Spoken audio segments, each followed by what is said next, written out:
por favor, dar a aceptar. Esto va a ser grabado por cuestiones de memoria. Esta memoria va a estar disponible solamente para las personas que se inscribieron y que están participando. Jenny, te cedo la palabra. Gracias, Catherine. Muy buenas noches para todos. Señoras y señores, bienvenidos. Informamos, como ya lo estaba mencionando Catherine, este evento es grabado y se transmitirá también por YouTube. Gracias por continuar acompañándonos en cada uno de los espacios para hacer lectura creyente de la realidad desde el Observatorio Arquidiocesano de Evangelización. Recuerden mantener el audio en silencio y si habilita su cámara, tenga en cuenta estar en un espacio guardando la privacidad de su entorno. A mediados del evento se enviará el enlace de asistencia para luego enviar las memorias que se habilitarán con el correo que estipulen en la lista.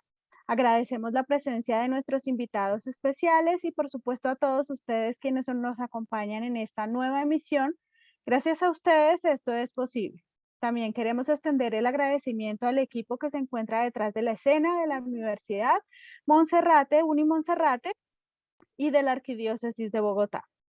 Le cedemos entonces en un primer momento la palabra a Monseñor Rubén Darío Hernández, vicario episcopal territorial de Santa Isabel de Hungría y decano de la Escuela de Ciencias Humanas y Sociales de la Fundación Universitaria Monserrate, Unimonserrate. Bienvenido, Monseñor. Gracias, Jenny, y gracias, Catherine. Quiero invitarles a que continuemos nuestro proceso formativo. El proceso formativo de una persona nunca termina. Y como nos damos cuenta, el desarrollo de la persona tampoco no termina. Nosotros tenemos unas nuevas apuestas frente al tema del desarrollo como universidad y como iglesia. Porque la mirada economicista que ya Puebla denunció al final de los años 70, mostraba un perfil del hombre que medía el desarrollo a partir del crecimiento económico y nos damos cuenta que esa mirada era una mirada parcial. Si nos vamos más atrás, el enfoque sociocrítico leía cómo el desarrollo tecnológico llevó a que la Segunda Guerra tuviera una amplia manifestación del crecimiento de la tecnología para la guerra. Por eso nosotros tenemos ahora una apuesta como iglesia de seguir acompañando, seguramente lo vamos a ver varias veces durante este año, el tema del desarrollo desde distintas aristas o perfiles. Quiero por eso invitarles a que nosotros sigamos dialogando con nuestros ponentes, con quienes han seguido un poco más la realidad nueva de las cifras, que detrás de ellas descubrimos unos escándalos que nos preocupan, que nos inquietan como creyentes. Y no solamente como creyentes, sino también como ciudadanos. Un desarrollo que desde hace muchos años se quiere pensar desde las ciencias humanas como un desarrollo integral y donde la equidad pueda darse. Por eso les invito a que mantengamos nuestra actividad muy atenta, no solamente durante esas ponencias, sino como parroquias, como fundaciones, como congregaciones, como ciudadanos, para contribuir en verdad a un desarrollo integral desde todas las dimensiones, desde todas las áreas de la persona. Bienvenidos. Monseñor, muchísimas gracias por sus palabras de bienvenida. Damos entonces ahora paso y la bienvenida a Caterine Bonilla, trabajadora social y magíster en desarrollo educativo y social. Actualmente hace parte del Observatorio Arquidiocesano de Evangelización y estará como moderadora del conversatorio. Bienvenida y te cedo la palabra, Caterine. Bueno, muchísimas gracias a Monseñor Rubén, Jenny y Alexandra por su presentación y bueno, a todos los invitados y dando inicio a este espacio, bueno, voy a dejar de compartir para que nos podamos ver un poco más los rostros acá en nuestra pantalla. Y bueno, vamos a dar inicio y vamos a introducirlos al tema. Y vamos a tener en cuenta, como muy bien lo decía Monseñor Rubén, estamos dando un paso este año en Diálogos en la Ciudad sobre el tema del desarrollo humano integral. ¿Qué está pasando con ese tema? ¿Qué es ese tema del desarrollo? ¿Qué aristas hay? ¿Cómo lo podemos leer? ¿Cómo podemos ver diferentes ópticas alrededor de este? Y por ello, hoy vamos a iniciar con un tema que es muy particular. Y bueno, antes de eso quiero también decirles que para nosotros es muy importante darle prioridad a ese tema de desarrollo humano integral. Uno, porque es una acción que se tiene. Ustedes saben que el Observatorio Arquidiocesano de Evangelización es de la Arquidiócesis de Bogotá y como misión es la evangelización. Una de sus tareas y de sus retos evangelizadores es ese tema. Queremos saber qué retos hay y para nosotros cómo podemos encaminarnos allí. Además, que es un interés general, es para toda la ciudadanía, porque también vemos que aún estamos viviendo, hay carencias, hay necesidades, estamos en una búsqueda permanente de elementos que nos ayuden a ser eso sujetos transformadores de nuestro propio entorno sociocultural.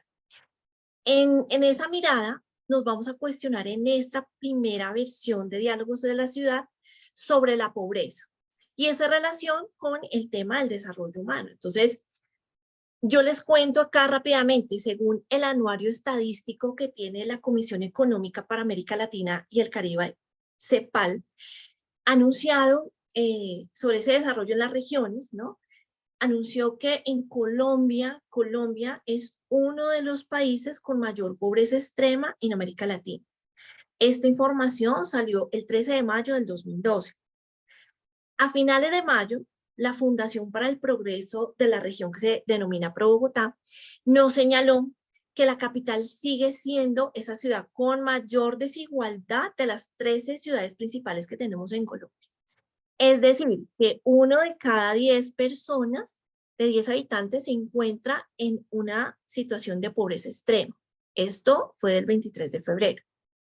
Aún así, para diciembre de este mismo año, miren lo interesante aquí, pues vamos aquí Alejandro, ya les voy a contar quién está de experto el día de hoy y nos va a ayudar con el tema. Ese mismo año, en diciembre, nos dice la Fundación Colombia Líder, le entregó a la alcaldesa mayor, a la doctora Claudia López, el premio de superación de la pobreza, Territorios en la Ruta del Desarrollo Sostenible. Y esto se gana por demostrar que la aplicación de las políticas han sido eficientes en la reducción de la pobreza en la ciudad. Entonces, en medio de todas estas noticias, de la realidad que estamos enfrentando diariamente, surgen diversas cuestiones, ¿no? ¿Realmente estamos superando esa pobreza extrema?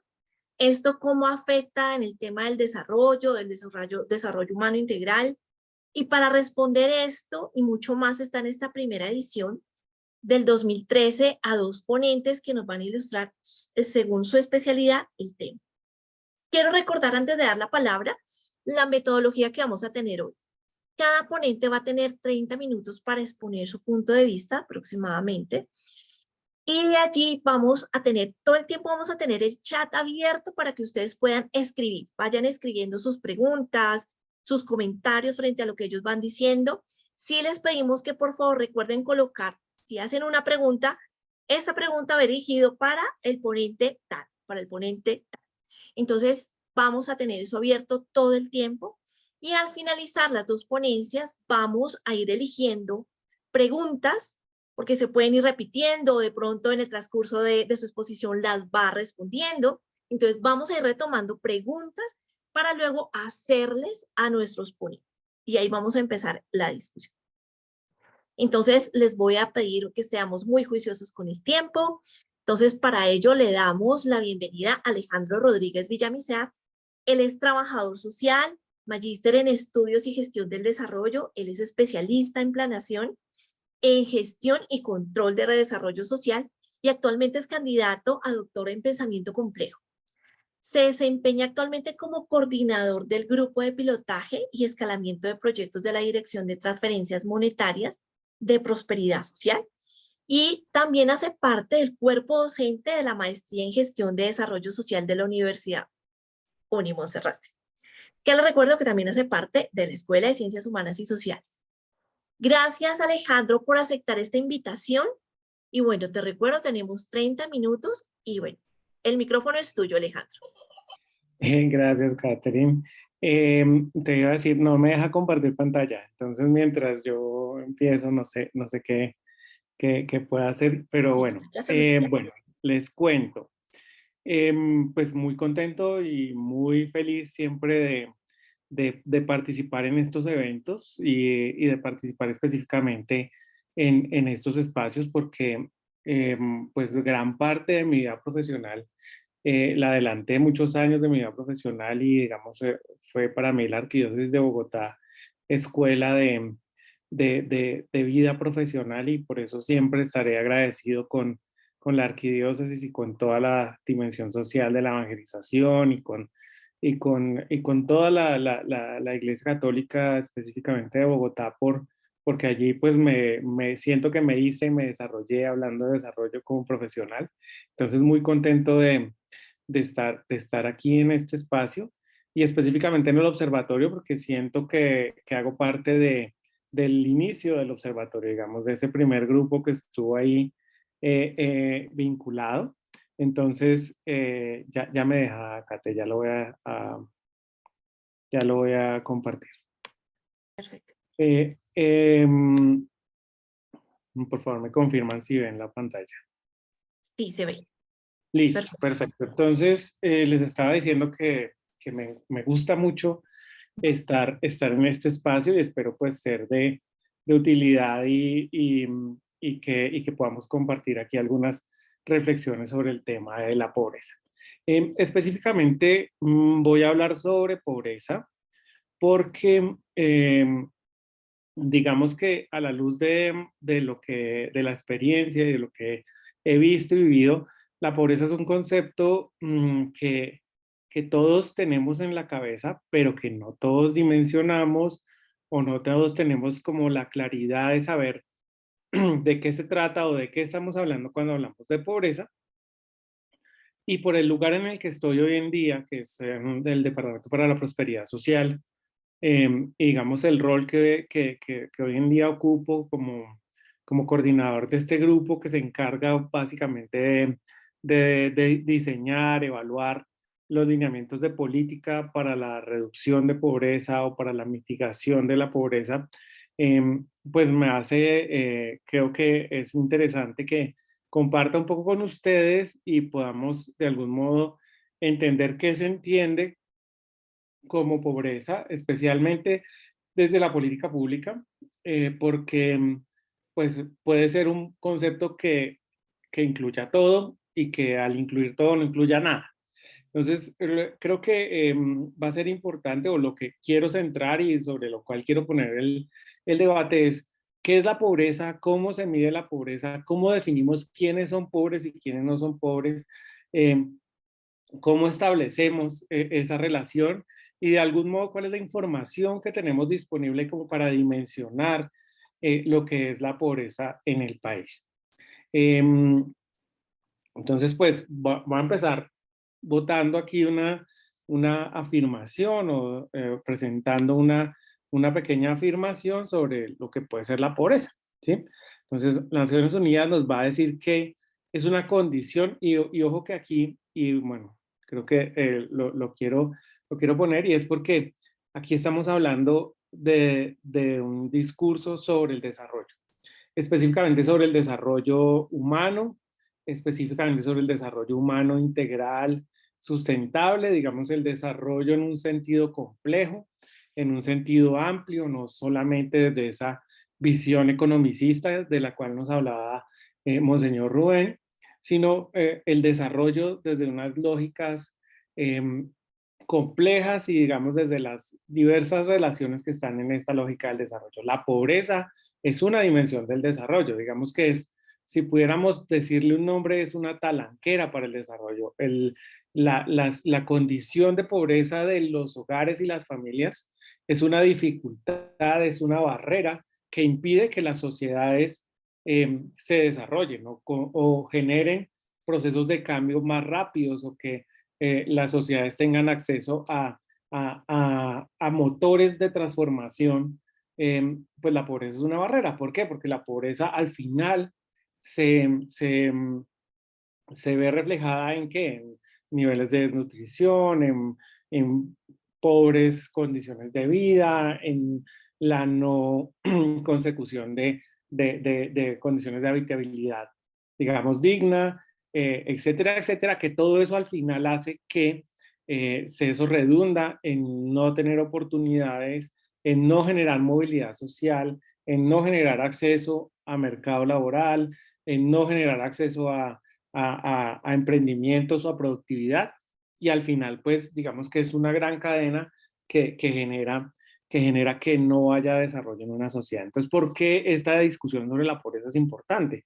Pues porque la pobreza es la principal talanquera que tiene el desarrollo. No podemos hablar de ningún desarrollo, ni el desarrollo económico, ni el desarrollo humano, ni el desarrollo integral, ni el basado en el sistema de la vida, cuando estamos frente a condiciones de pobreza.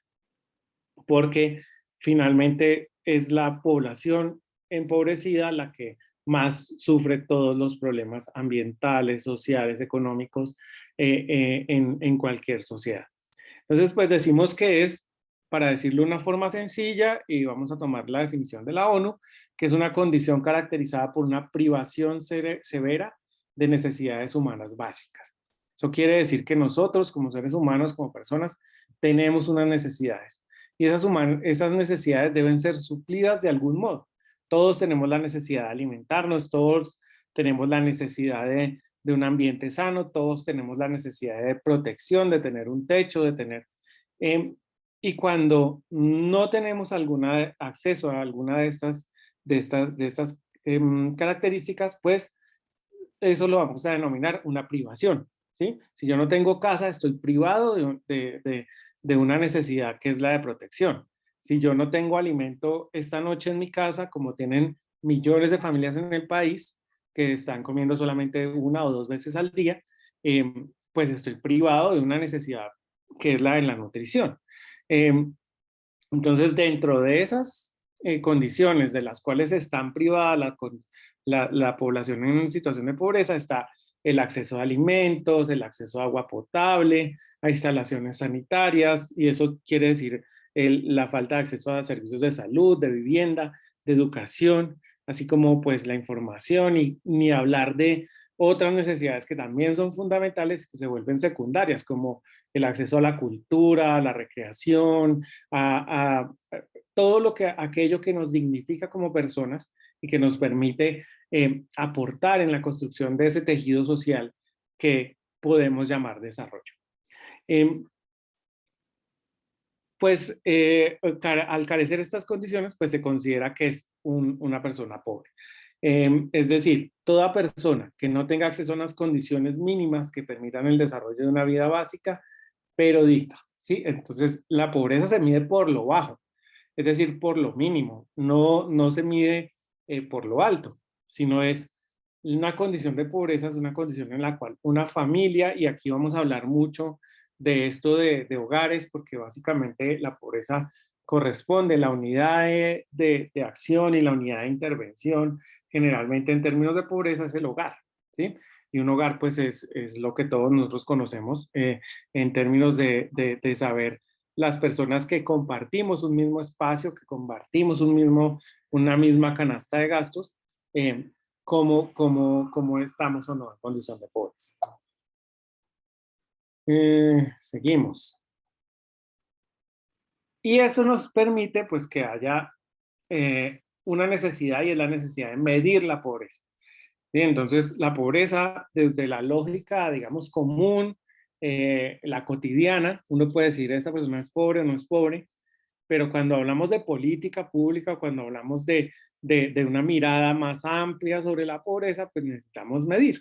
Y a veces eso no es tan fácil de hacer, ¿cierto? Porque uno en su barrio, piensen en su barrio o en su comunidad o en su pueblo de donde vienen, Entonces, muchas veces uno puede decir, sí, esta familia es más pobre, esta familia necesita más que otra, ¿cuál necesita más?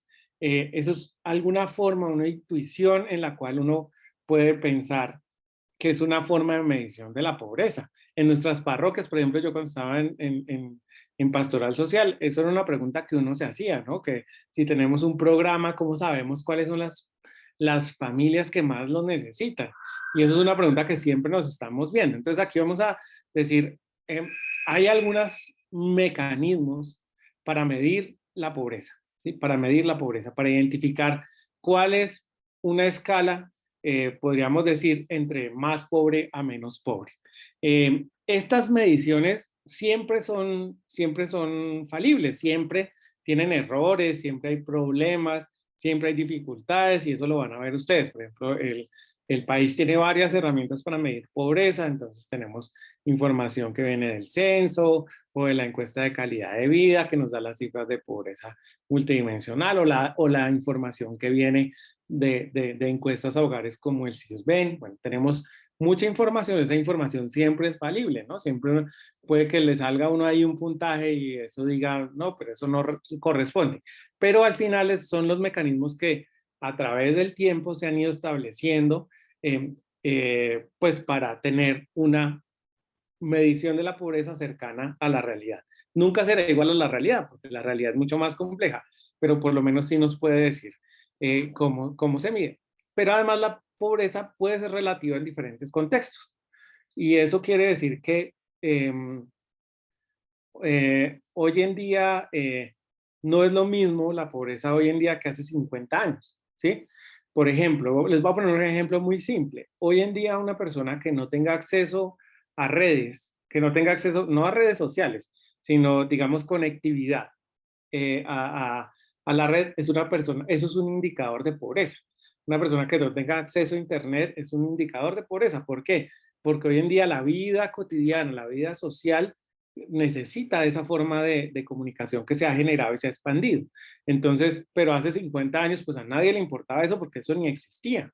Entonces, eso puede ir cambiando con el tiempo y puede ir, lo que tenemos como necesidades básicas puede ir cambiando. Hay unas que no, obviamente hoy necesitamos alimentarnos como lo necesitábamos ayer. Probablemente la ingesta nutricional pueda cambiar, pero hay unas que no, pero también puede ir cambiando. Y lo mismo depende de los contextos culturales, ¿sí? No es lo mismo una persona que vive acá, en Bogotá, que otra que vive en Suecia, en Japón, no es lo mismo, inclusive el mismo Bogotá, no es lo mismo una persona que vive no sé, en Suba, que una persona que vive en Engativá, siempre hay diferencias y eso digamos que hay que tenerlo en cuenta. Pero básicamente vamos a hablar de dos tipos de pobreza o dos formas de medir la pobreza. La primera es la pobreza monetaria, que también le dicen pobreza por ingresos. Entonces, ¿cómo se mide eso? Resulta que en este caso el DANE, que es la entidad encargada, entidad encargada de eso en el país, hace un seguimiento a lo que se ha denominado una canasta básica, ¿sí? Una canasta básica de bienes y servicios, que pueden ser alimentarios y no alimentarios. Ahí generalmente está incluido alimentos, está incluido vivienda, está incluido vestuario, y creo que salud y educación. Generalmente es más o menos lo que miden. Entonces van a decir que una persona tiene, para no ser pobre, o sea, para ser no pobre, tiene que tener por lo menos un monto suficiente para acceder a esa canasta básica mensual. ¿Sí? Una persona que tenga un ingreso menor a eso, pues es pobre, ¿cierto? Ahorita más adelante les voy a explicar un poco más de qué se trata eso y cómo se mide. Y la pobreza multidimensional, entonces la pobreza monetaria es solamente por ingresos. ¿Y por qué solamente por ingresos? Voy a tratar de dar una explicación y es que la forma en nuestra economía, digamos, en nuestro sistema económico que tiene el país y bueno, prácticamente el mundo entero, pues hemos generado una economía basada en la transacción a través de la moneda, ¿sí? del dinero. Entonces, el dinero es el satisfactor universal de las necesidades. Entonces, las personas trabajamos y por ese trabajo nos dan un dinero y con ese dinero nosotros suplimos nuestras necesidades, ¿sí? Entonces, por eso, digamos que de ahí se mueve este tema de la pobreza monetaria. Pero, pues, más adelante van a decir, bueno, pero la pobreza no solamente se puede expresar ahí, sino que además existe la pobreza multidimensional. Y la pobreza multidimensional es un tipo de pobreza que se mide por otro tipo de indicadores o aspectos que se miran en las familias para medirlas. Y ahorita les voy a contar un poco de qué se trata. Voy a empezar por pobreza monetaria, ¿sí? Entonces, para pobreza monetaria, ¿qué es lo que hacen? Pues van a decir, van a preguntar en un hogar o van a mirar en un hogar, y esto es algo que podemos hacer nosotros, ¿sí? Podemos hacer nosotros, y es decir, ¿cuáles son los ingresos de un hogar?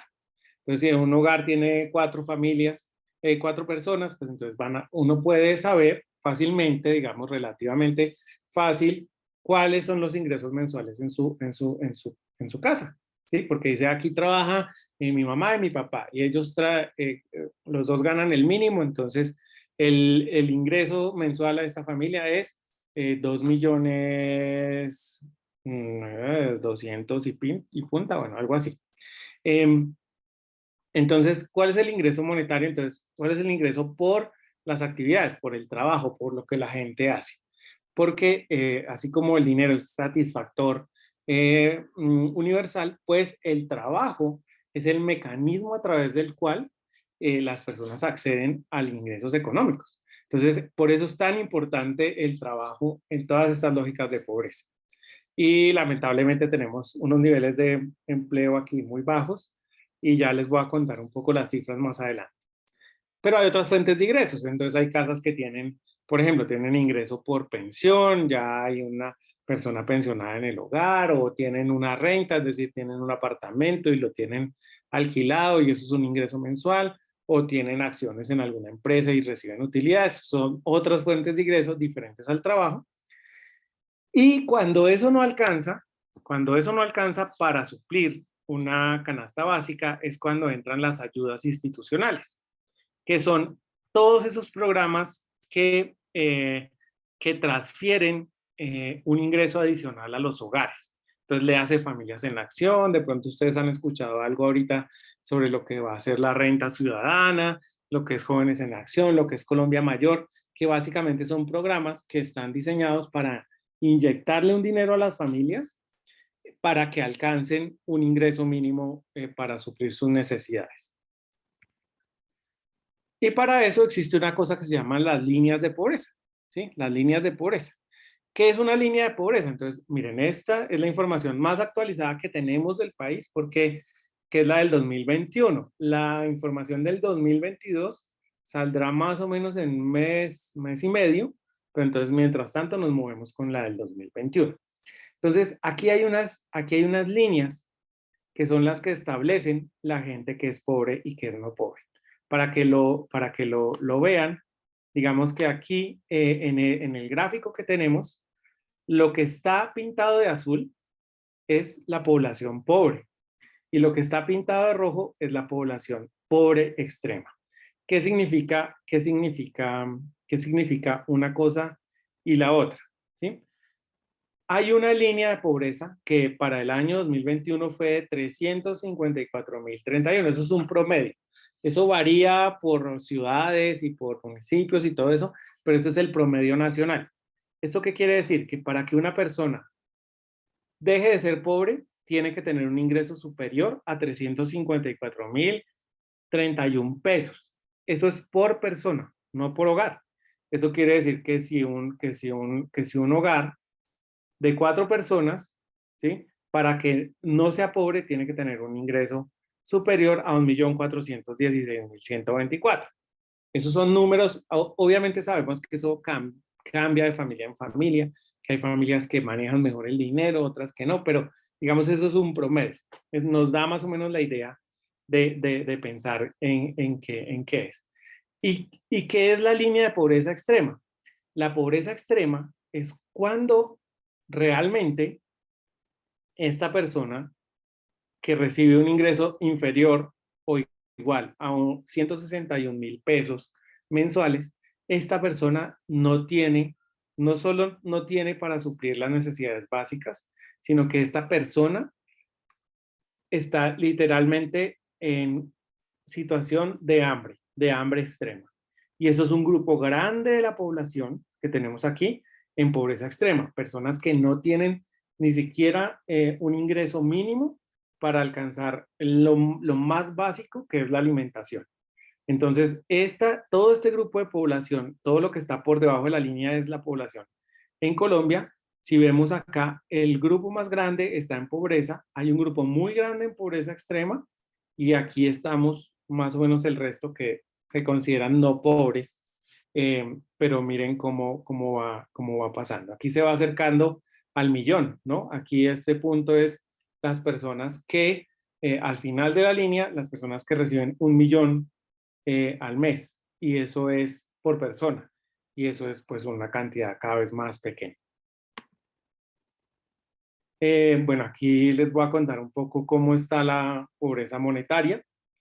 La pobreza monetaria para el 2021, si ustedes la ven acá, está el total nacional en 34.3% puntos. ¿Eso qué quiere decir?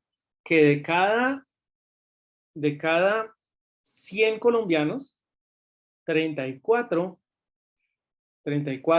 casi 35, están en condición de pobreza.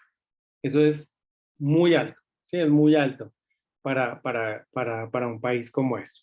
Pero aquí, pues en esta gráfica no me voy a detener mucho porque no nos alcanza el tiempo, pero en esta gráfica también se empieza a ver otra cosa interesante. Bueno, esto que ustedes ven acá, estos bucle aquí antes en el 2020, es por tiempo de pandemia, ahí tuvo un comportamiento atípico las líneas, pero lo que siempre vamos a ver en todos los años es que la pobreza es más grave en el sector rural, siempre.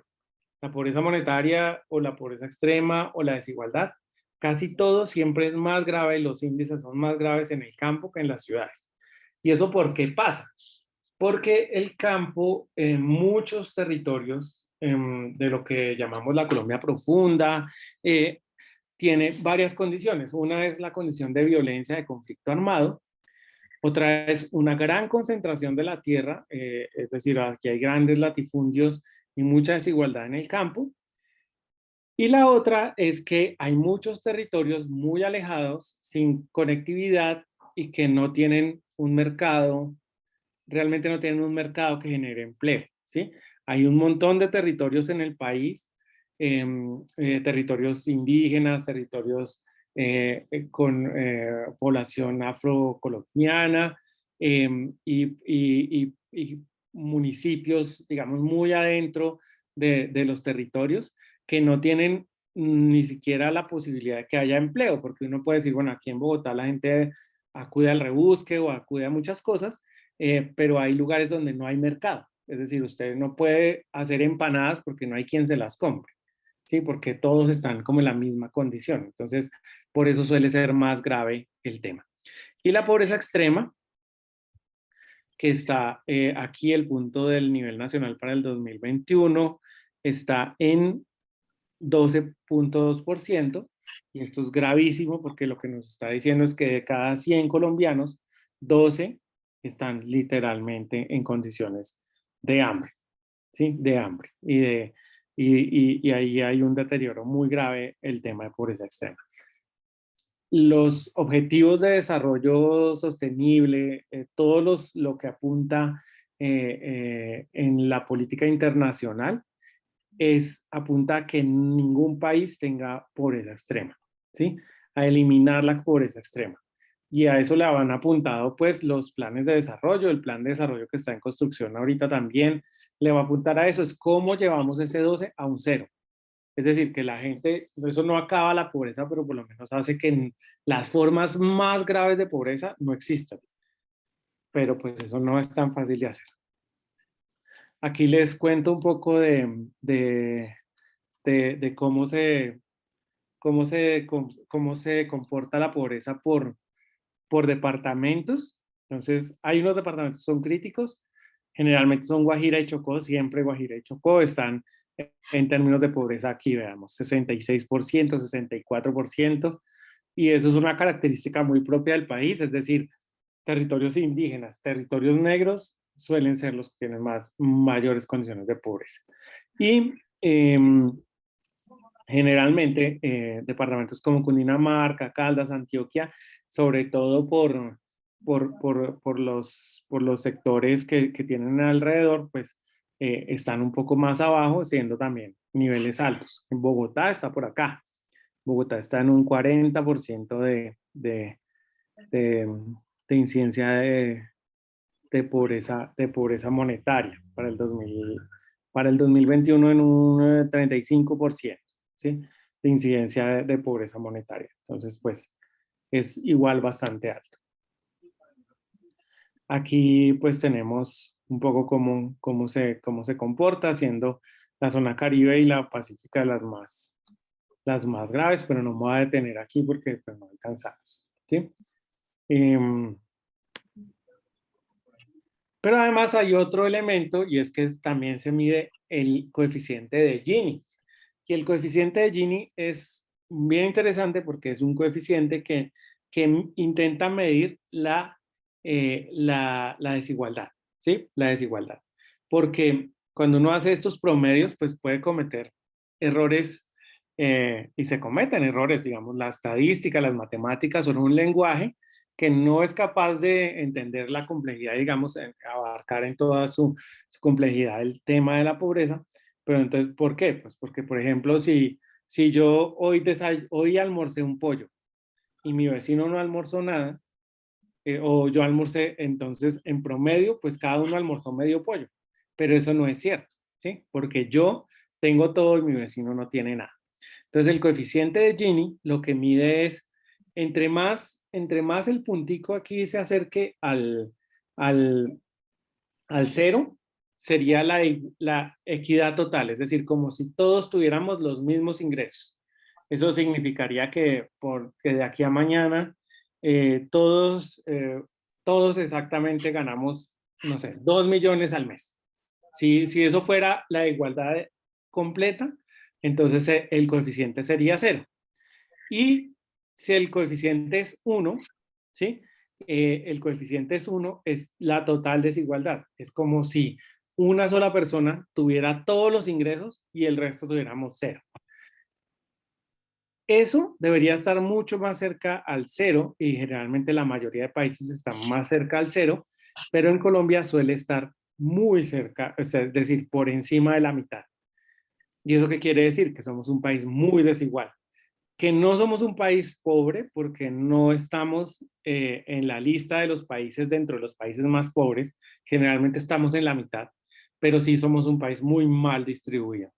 Es decir, aquí hay gente que tiene demasiados ingresos y gente que tiene muy pocos ingresos y el índice de Gini nos lo dice, ¿sí? Estamos aquí en el 0.544, eso es más arriba de la mitad, es decir, que hay mucha concentración de la riqueza. Y eso quiere decir pues, que eso redunda en que haya grandes personas en pobreza.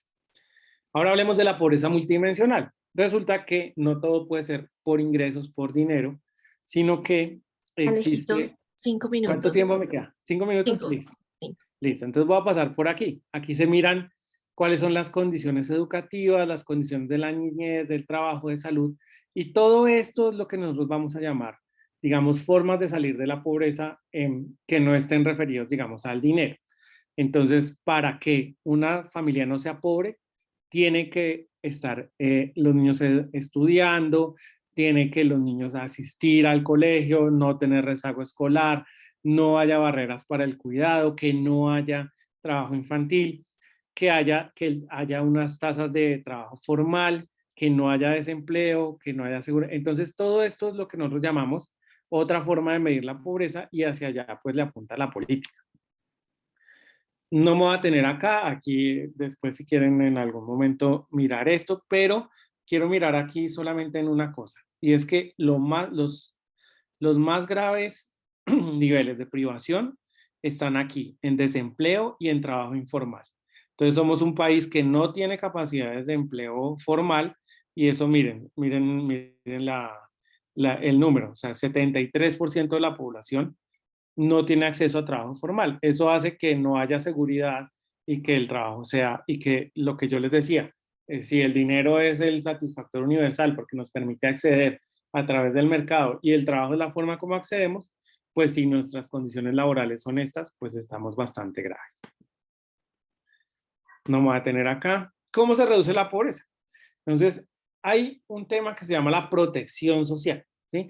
Y el sistema de protección social está pensado, y aquí puede ser muy polémico lo que digo, no necesariamente está pensado para acabar la pobreza, pero sí está pensado para mitigar las condiciones que generan la pobreza. ¿Por qué? Porque es posible que, por ejemplo, muchas de las cosas que nosotros llamamos como asistencia o asistencialismo sean necesarios, no porque queramos ser asistencialistas en algún momento, sino porque es necesario generar al interior de los hogares unas condiciones mínimas para que esas personas puedan generar desarrollo. Y si no se las damos, si no entramos por ahí, pues no las van a tener. Es decir, un hogar que está literalmente aguantando hambre, pues no le sirve que yo llegue con todo un discurso sobre el desarrollo, no sé qué, pues sí, está bien, es interesante, pero necesitan suplir lo inmediato, y lo inmediato es comer, ¿sí? Porque los niños no pueden estudiar si no comen, porque las personas no pueden trabajar si no comen, y ese tipo de cosas es lo que nos llamamos un sistema de protección social. Es cómo la sociedad se organiza para al lograr de algún modo suplir lo mínimo que requieren las personas para las condiciones de pobreza. Y a partir de eso sí generar movilidad humana, movilidad social. Es decir, que la gente estudie, que acceda a mejores trabajos, que se prepare, que genere emprendimientos. Todo eso que es súper importante no puede pasar si nosotros no le damos un piso de protección social a la gente. Y por eso esas políticas como Familias en Acción o como todo esto, o muchas de las cosas que nosotros hacemos, ¿no? De dar mercados o lo que sea, tiene explicación en ese sentido. Y no es como que eso sea malo porque sí, es malo si eso no tiene un componente que lleve al desarrollo, pero es necesario, ¿sí? Es necesario. Lo que hace, por ejemplo, el Banco de Alimentos, que ayuda a repartir alimentos por toda la ciudad, por todo el territorio de la ciudad-región, eso es fundamental porque hace que la gente tenga un mínimo de piso de protección social allí, y así un montón de programas y de acciones que se realizan desde la Iglesia Católica y desde muchos lados y desde la política pública. No tengo mucho tiempo, voy a tratar de mirar lo que hay en la siguiente diapositiva, que es pues hacia dónde habría que apuntarle. Entonces habría que apuntarle en primer lugar a una estrategia de protección social y en segundo lugar hacia una estrategia de promoción social. Entonces son digamos, dos elementos fundamentales. La protección social está diseñada para que las personas, los hogares tengan un piso mínimo que les permita generar promoción, y la promoción se da a través de la salud, de la educación, de la generación de ingresos y calidad del empleo, de mejorar las condiciones de la niñez, de la juventud, de la vejez, de mejorar las condiciones habitacionales y de infraestructura social. ¿Sí? Y eso implica pues hacer eficientes los gastos, impulsar el desarrollo productivo, transformar el campo, digamos, generar unas estructuras sociales y un tejido social que a través también de la participación, de la generación de condiciones diferentes, también apoyando mucho el tema de las economías solidarias, de las economías populares, se logre que de algún modo la gente empiece a tener primero ese piso de protección, porque pues la situación de pobreza extrema es muy grave, y después acceda a todo ese esquema de promoción social. Y esos son necesidades que no suple solamente el Estado, sino que eso debe ser un compromiso de la sociedad. Y en el marco de la sociedad, de la iglesia. Y por eso hoy estamos hablando aquí en el Observatorio de Arquidiocesano de Evangelización, un tema que podría ser, no sé, de economistas, de políticos, de planeación, de lo que sea, pero para nada esto está alejado de las necesidades de nuestros pueblos, ¿sí? Y nosotros aquí desde esa oficina donde yo estoy o donde estamos en planeación o lo que sea, se puede entender que la pobreza se ve, digamos, desde una mirada muy grande que a veces no nos permite ver lo pequeño, pero sabemos que ustedes, los sacerdotes, los agentes de pastoral social, la gente que está allí en las comunidades y en los territorios, pues nota de cerca y puede describir de una mejor forma cómo la pobreza afecta la vida de las personas. Y por eso es que surgen tantas iniciativas de origen católico, de origen solidario, para fundamentar. ¿Qué es lo que pasa? Que a veces son estrategias o muy desarticuladas, o a veces las leemos pequeñas, pero no es que sean pequeñas, a veces transformamos vidas de familias en formas muy importantes y eso es muy valioso y eso hay que tenerlo siempre presente. Es decir, cada familia que uno apoya, que le permite que acceda a dar un paso más en el desarrollo de su hogar, pues eso está ayudando al final a toda esta iniciativa que significa pues que la gente al final no tenga hambre, que pueda acceder a espacios de desarrollo y pueda crecer y alcanzar eso que llamamos nosotros desarrollo humano integral, sustentable, en concordancia, digamos, que cuide la creación, que nos permita ser felices, vivir en plenitud, en dignidad, todas esas cosas que al final se convierten en los grandes objetivos por los cuales hay que trabajar. Eso no se da espontáneamente y eso es la última cosa que quiero decirles. No es cierto que la gente sea pobre porque quiere, no es cierto que la gente sea pobre porque es floja, no. Si nosotros queremos acabar la pobreza, tenemos que construir las condiciones para, eso no quiere decir que no haya gente floja o que no haya gente conchuda, sí la hay, pero el grueso de la gente, la gran mayoría de gente no es pobre porque quiere, es pobre porque está en un sistema que lo empobrece y que no le da oportunidades y que necesitamos de algún modo generar estrategias como sociedad para que haya acceso a ello, para que la gente pueda trabajar, pueda crecer, desarrollarse, que tenga oportunidades, que los niños crezcan con una ilusión y con un interés de construir un proyecto de vida y que a partir de eso los jóvenes busquen algo más que solamente estar ahí en el parque esperando a ver qué pasa con la vida porque no hay trabajo, ni hay estudio, ni hay ninguna opción. Entonces, es una responsabilidad de toda la sociedad generar esas condiciones. Listo, qué pena si me pasé del tiempo. Pero pues vamos a dejarlo hasta ahí. Vamos a dejarlo hasta ahí para que...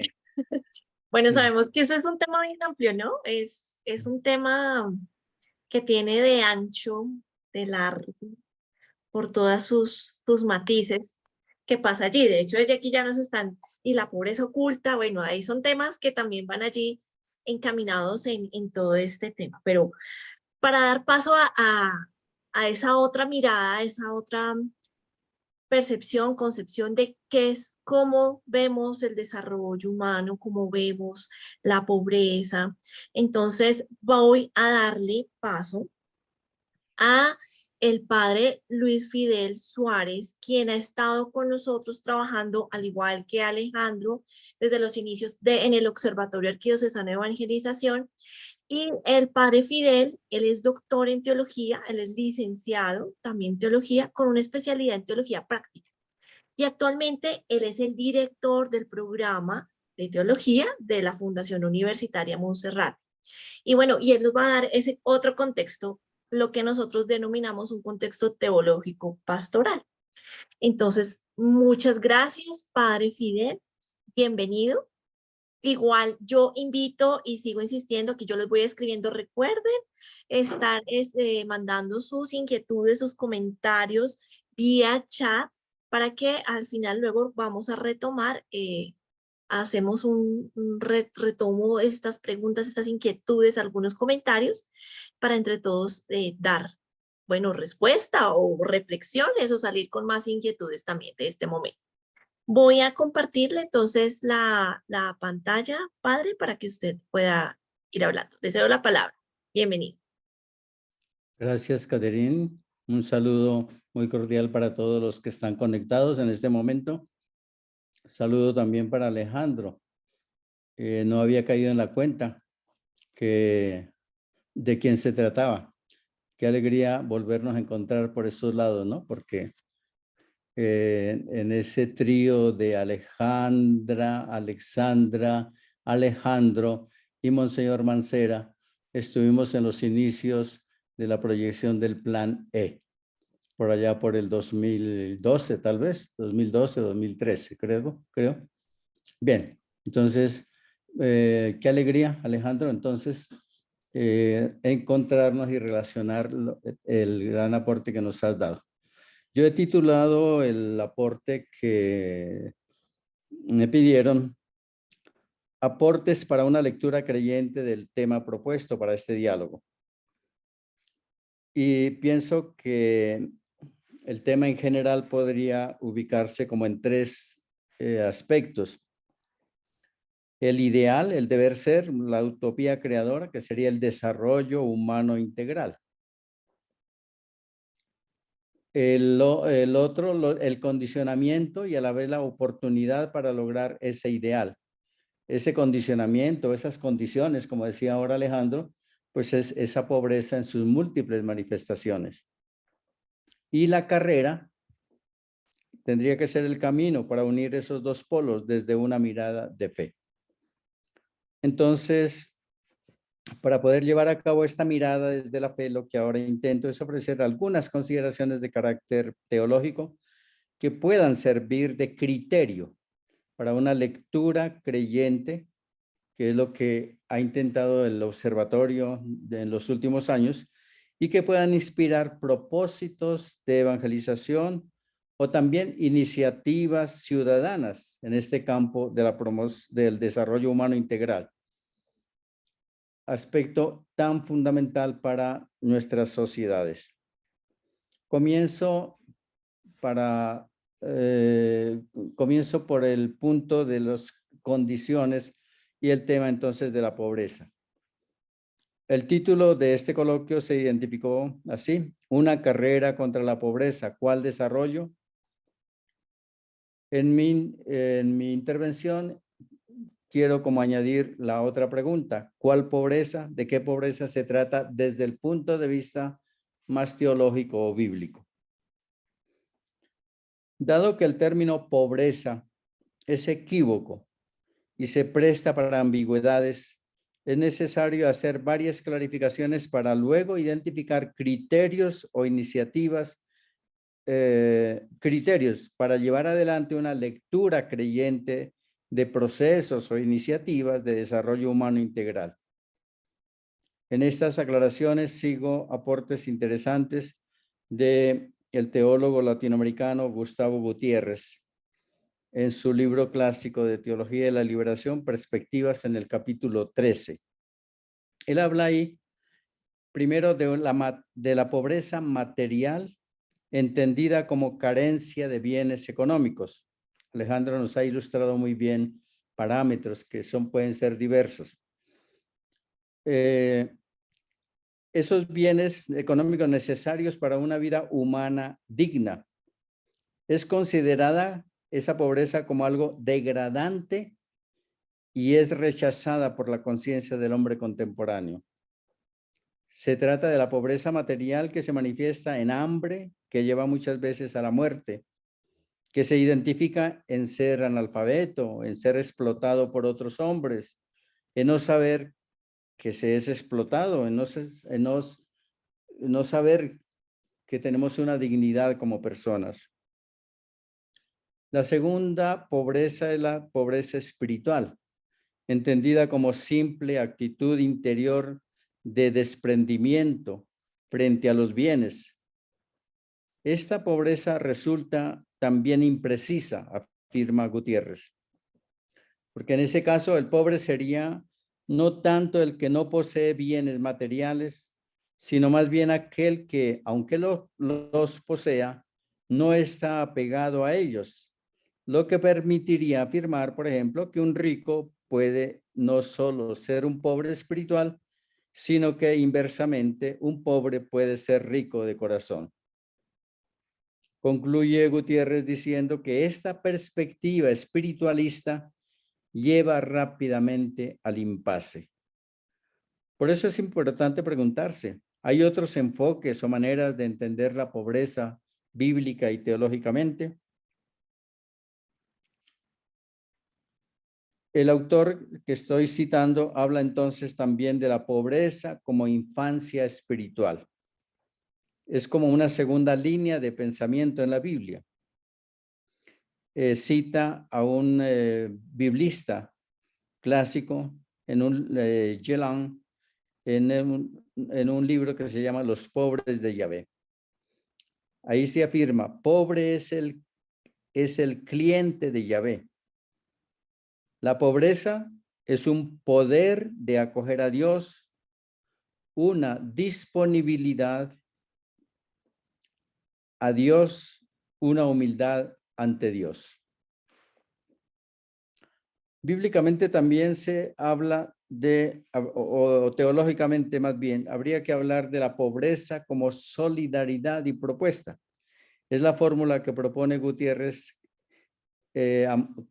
como un ensayo de síntesis, partiendo de la consideración de que la pobreza es un estado escandaloso y la pobreza espiritual una actitud de apertura a Dios, de infancia espiritual.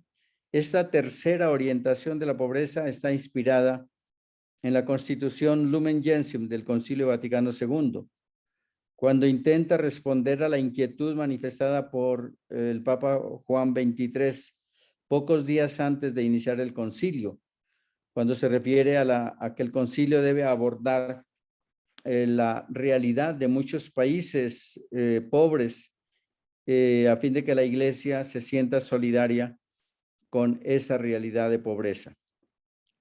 Leo la cita de Lumen Gentium número 8. Dice, como Cristo realizó la obra de la redención en pobreza y persecución, de igual modo la Iglesia está destinada a recorrer el mismo camino, a fin de comunicar los frutos de la salvación de los hombres. Cristo Jesús, existiendo en la forma de Dios, se anonadó a sí mismo tomando la forma de siervo. Filipenses 2, 6 a 7. Y por nosotros se hizo pobre siendo rico. 2 Corintios 8, 9. Así también la Iglesia, aunque necesita de medios humanos para cumplir su misión, no fue instituida para buscar la gloria terrena, sino para proclamar la humildad y la abnegación, también con su propio ejemplo. Hasta ahí la cita del concilio. A este respecto, comenta Gutiérrez que no se trata de idealizar la pobreza, sino de asumirla como es, como un mal para protestar contra ella y esforzarse por abolirla. Como dice Paul Ricoeur, no se está realmente por los pobres, sino luchando contra la pobreza. Gracias a esta solidaridad, hecha gesto preciso, estilo de vida, ruptura con su clase social de origen, se podrá además contribuir a que los pobres y despojados tomen conciencia de su situación de explotación y busquen liberarse de ella. La pobreza cristiana, expresión de amor, es solidaria con los pobres y es protesta contra la pobreza. Afirmaciones de Gutiérrez. De aquí puede surgir entonces un criterio para hacer una lectura creyente, es decir, desde la fe, de todo proceso de desarrollo humano integral. Habría entonces que asumir simultáneamente el compromiso personal y comunitario de caminar con los pobres y de hacer denuncia profética contra la pobreza. Otra forma de expresar este criterio es el utilizado conjuntamente por el teólogo Gutiérrez y por el cardenal Gerhard Ludwig Müller en su publicación titulada Del lado de los pobres. Este criterio puede ser útil para leer desde la fe muchas iniciativas, muchos proyectos civiles y eclesiales tendientes a responder a la superación de la pobreza y a lograr el desarrollo humano integral. Y puede concretarse en unas preguntas fundamentales. ¿Del lado de quién se colocan quienes proyectan procesos de erradicación de la pobreza?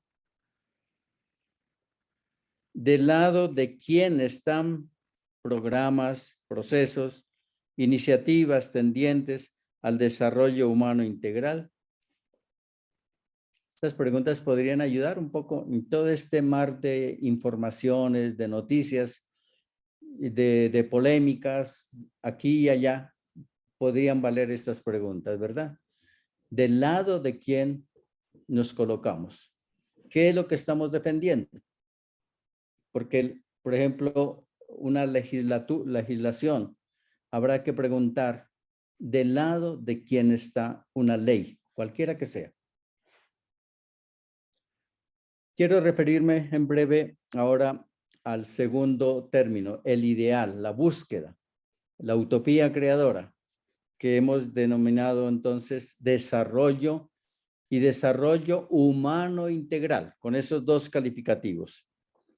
Es un concepto que ha sido tomado en consideración por la doctrina social de la Iglesia, la cual en su versión moderna nació en con la encíclica Rerum Novarum del Papa León XIII. Esta encíclica fue el primer pronunciamiento de la Iglesia frente al mundo moderno, caracterizado por el progreso tecnológico, las producciones masivas, la acumulación de capital, la estrecha interrelación internacional, etc. Su evolución se ha ido evidenciando a través de diferentes cartas encíclicas posteriores, cuya preocupación central ha sido el desarrollo de los pueblos y del hombre, haciendo notar que el Papa Pablo VI sugiere evolucionar hacia el concepto de progreso. Por eso su carta encíclica Populorum Progressio del 26 de marzo de 1967. Y es el Papa Francisco en la Constitución Apostólica Veritatis Gaudium, la alegría de la verdad del 2017, donde señala el derrotero de futuro a las facultades eclesiásticas y a los centros teológicos. Y entonces habla de la necesidad de asumir seriamente el progreso y el desarrollo de los pueblos. Y hace esta afirmación. La encíclica social de Pablo VI, Populorum Progressio, subraya incisivamente que el desarrollo de los pueblos, clave imprescindible para formar la justicia y la paz a nivel mundial, debe ser integral, es decir, promover a todos los hombres y a todo el hombre. Y recuerda la necesidad de pensadores de reflexión profunda que busquen un humanismo nuevo, el cual permita al hombre moderno hallarse a sí mismo. Por eso, dice el Papa, la Populorum Progressio interpreta con visión profética la cuestión social como un tema antropológico que afecta al destino de toda la familia humana. Quiero complementar este aporte sobre el desarrollo humano integral con un tema bíblico y teológico que tiene mucha relación con el desarrollo humano integral. Y es la terminología o el lenguaje de salvación integral y una salvación integral en Cristo. Y hay una referencia muy rápida que hace San Pablo cuando habla de una salvación una salvación humana mediante los derechos fundamentales de la persona hasta la resurrección de la carne y la vida eterna. Aquí viene la cita de Corintios. Salvación que vivida en Cristo hace de la persona una criatura nueva. Lo viejo ha pasado y ha comenzado algo nuevo. Se puede hablar entonces de una nueva creación. Esa salvación que está a la base de un auténtico desarrollo y progreso, hay que referirla al núcleo de la predicación y de la acción de Jesús de Nazaret, que fue su proyecto del reino o reinado de Dios. Y vale aquí una reflexión que al respecto hace quien fue prefecto de la Congregación para la Doctrina de la Fe, el cardenal Gerard Müller, en el artículo La teología de la liberación en la controversia de opiniones. Dice así: en el Nuevo Testamento, la mirada se dirige hacia el actuar del reino de Dios, tal como lo presentan especialmente los evangelios sinópticos. Jesús anuncia su evangelio para los pobres, los cautivos, los oprimidos, los que sufren en el cuerpo y en el alma, y los marginados. Él ha venido para los pecadores y no para los justos. Aquí puede constatarse una opción del mismo Jesús por los pobres, en cuanto estos representan por antonomasia a los hombres que buscan en Dios la salvación y la liberación de las circunstancias que los oprimen. En las sanaciones de Jesús se muestra ejemplarmente la relación intrínseca entre salvación, la venida escatológica de Dios en el hombre Jesús como nueva alianza, y sanación como realización de la salvación en las condiciones de la existencia corporal del hombre. La sanación corporal es entonces de alguna manera una anticipación de la inmanencia escatológica de la salvación. Jesús era, por cierto, cualquier otra cosa menos un reformador social o un agente político. No quería curar síntomas. Trajo de forma integral el reino de Dios, que ahora quiere superar en principio también los síntomas del pecado que están en las estructuras sociales y estructurales. Hasta aquí la cita del cardenal Müller. Esta última afirmación del cardenal sobre el carácter integral y sobre la necesidad de superar los síntomas del pecado presentes en las estructuras sociales y estructurales es lo que da razón a la manera como en América Latina se leyó y se interpretó la aspiración al desarrollo y al progreso, enmarcadas en un gran condicionamiento, la dependencia. La dependencia que sufren los países del tercer mundo por parte de los países desarrollados. Es entonces cuando se ve la necesidad de buscar la superación de los condicionamientos sociales, culturales, políticos, por una auténtica liberación integral. Es aquí donde tiene sentido la teología latinoamericana, que comienza a tomar fuerza en la segunda Conferencia General del Episcopado Latinoamericana reunida en Medellín. En el mensaje de la Conferencia de Medellín a los pueblos de América Latina se toma conciencia de ese reto que ya se experimenta allí. Dicen los obispos: nuestros pueblos aspiran a su liberación y a su crecimiento en humanidad a través de la incorporación y participación de todos en la misma gestión del proceso personalizador. Un reto entonces este reto se convierte en un criterio vigente hoy y que da también las características para un desarrollo humano integral. Las palabras que utiliza ese mensaje: liberación, crecimiento en humanidad, proceso personalizador, incorporación y participación de todos. Este reto está en sintonía con lo que el Papa Francisco quiere de los bautizados y personas de buena voluntad hoy, con la actitud, espiritualidad y ejercicio de la sinodalidad, como lo expresó él en el discurso del 17 de octubre del 2015 en el aula Pablo VI. Allá dice: una iglesia sinodal es como un estandarte alzado entre las naciones.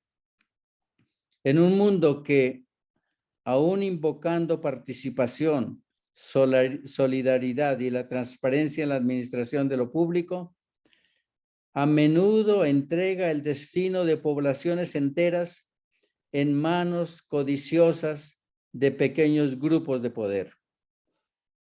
Como iglesia que camina junto a los hombres, partícipe de las dificultades de la historia, cultivamos el sueño de que el redescubrimiento de la dignidad inviolable de los pueblos y de la función de servicio de la autoridad podrán ayudar a la sociedad civil a edificarse en la justicia y la fraternidad, fomentando un mundo más bello y más digno del hombre para las generaciones que vendrán después de nosotros. Concluye la cita de ese discurso.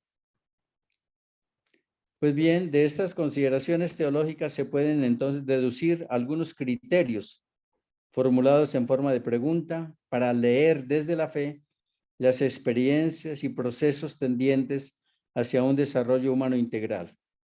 Las podríamos tentativamente formular así.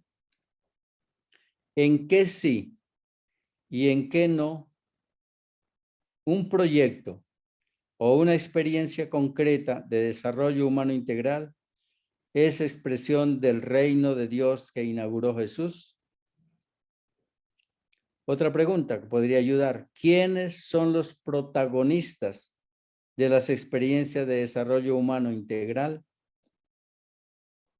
Una tercera pregunta que sugiero: ¿buscan los procesos de desarrollo humano integral ir a las causas profundas para superar la pobreza que impide o frena un auténtico desarrollo?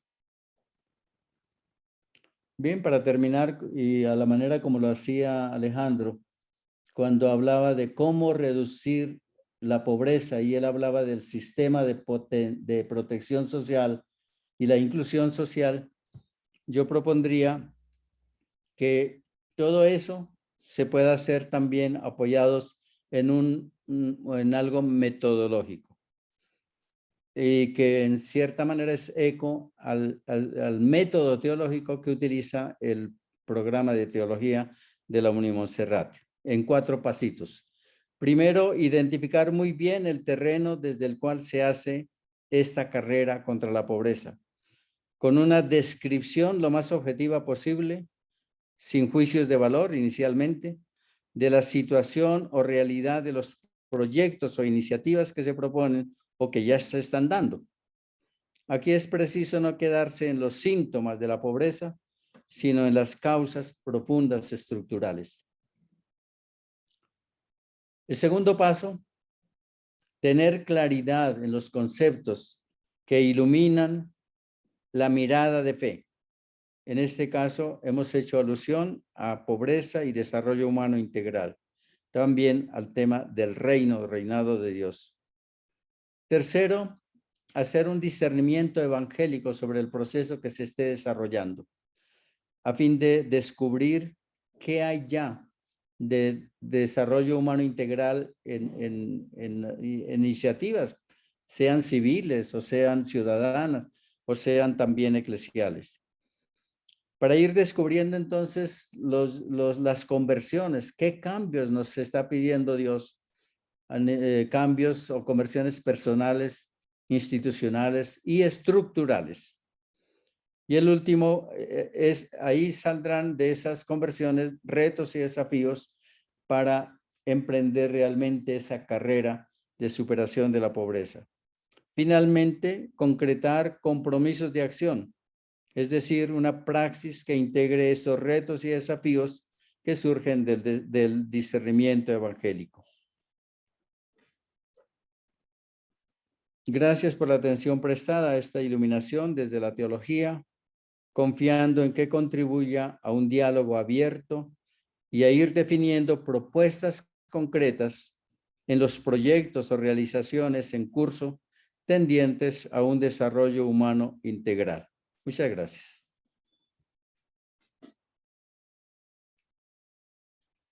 Padre Fidel, muchísimas gracias por su intervención. De verdad que es muy interesante ver como las diferentes perspectivas, ¿no? Que nos presenta tanto Alejandro como el padre Fidel. Y bueno, acá en este momento voy a pedirles unos minutos mientras que saludamos a todos nuestros participantes, a quienes están en el día de hoy acompañándonos. Y para esto le cedo la palabra a Jenny Alexandra, para que nos ayude a saludar un poco quienes están el día de hoy. Jenny. Bueno, muy buenas noches, Catherine. Bueno, esta noche nos encontramos conectadas 69 personas, encontramos 69 participantes en este momento. Nos encontramos con la presencia de estudiantes del programa de trabajo social de Unimonserrate, de la maestría en desarrollo social, pero también nos encontramos con animadores parroquiales. Voy a nombrar algunos de nuestros animadores parroquiales. Nos encontramos con Jenny García, Laura Rodríguez, Julián Cordero. Tenemos la presencia también de la parroquia Nuestra Señora del Pilar.